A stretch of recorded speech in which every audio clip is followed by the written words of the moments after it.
नमस्कार मित्रांनो, आजचा दिवस खूप खास आहे कारण आपण आलो आहोत MP मधल्या एक अतिशय पवित्र ठिकाणी ओंकारेश्वर. नर्मदा नदीच्या मधोमध असलेले आणि भगवान शिवाच्या 12 ज्योतिर्लिंगापैकी एक ओंकारेश्वर हे मंदिर नर्मदा नदीच्या मधोमध असलेल्या मंदाता बेटावर आहे.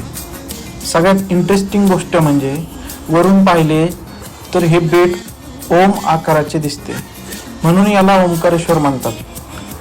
असं सांगितलं जातं की आदि शंकराचार्यांनी इथे तपस्या केली होती आणि याच ठिकाणी त्यांना गुरु गोविंद पाद यांची दीक्षा मिळाली.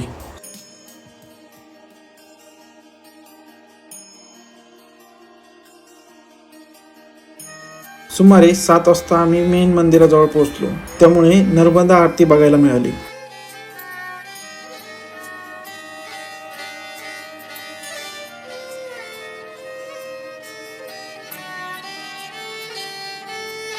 वर्षाची सुरुवात असल्यामुळे खूप गर्दी होती.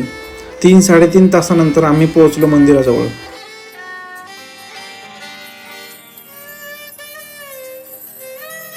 अचानक होणारा बदल जाणवत होता. घंटींचा आवाज, महादेवांचा जय जयकार अंगावर काटे आणत होता.